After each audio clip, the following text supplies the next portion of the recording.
বরিশাল নগরীতে বিপজ্জনক যানে পরিণত হয়েছে ব্যাটারি চালিত রিকশা। নগরবাসীর অভিযোগ, কোনো ধরনের নিয়মনীতির তোয়াক্কা না করে নগরী জুড়ে দাপিয়ে বেড়াচ্ছে কয়েক হাজার ব্যাটারি চালিত অবৈধ রিকশা। এতে প্রায়ই ঘটছে দুর্ঘটনা। তবে বিআরটিএ বলছে, সব অবৈধ ব্যাটারি চালিত রিকশা নিয়ন্ত্রণে কাজ করছে তারা। বরিশাল থেকে কামরুজ্জামান ডলারের প্রতিবেদন, জানাচ্ছেন জাবালুন নূর।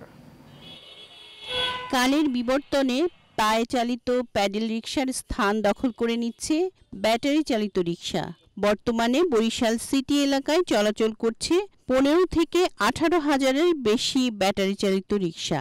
তবে এসব অটোরিকশার অনিয়ন্ত্রিত গতি নিয়ে রাস্তাঘাটে চলাচলের কারণে নগরবাসীর কাছে তা আতঙ্কের কারণ হয়ে দাঁড়িয়েছে। এসব অটোরিকশার নেই নির্ধারিত কোনো ভাড়ার তালিকা। সংখ্যায় অনেক বেশি থাকায় হাতের কাছে পেয়ে এসব অটোরিকশায় অনেকটা বাধ্য হয়ে চলাচল করতে হচ্ছে নগরবাসীকে। বিভিন্ন সময় ট্রাফিক বিভাগ এসব অবৈধ যান নিয়ন্ত্রণে কাজ করলেও অটোরিকশা চালকরা নেমে পড়েন আন্দোলনে।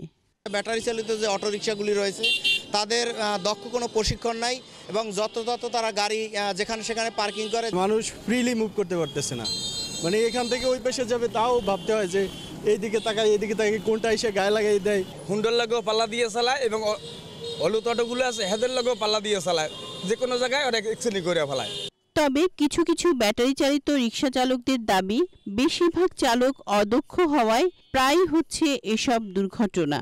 100-র মধ্যে 80 জন পারে, 20 জন হয়তো পারে না, তারাই এই দুর্ঘটনাটা ঘটায়। না বুঝে মন করেন একদিকে ঘুরে যায়, অ্যাক্সিডেন্ট তার কারণে হয়।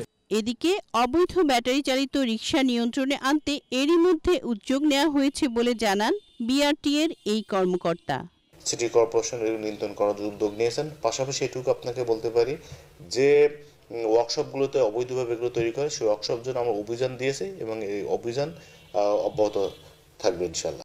দ্রুত এসব ব্যাটারি চালিত রিকশা নিয়ন্ত্রণের পাশাপাশি নগরীতে সঠিক ভাড়ার তালিকা তৈরি করবে কর্তৃপক্ষ, এমনটাই দাবি নগরবাসীর।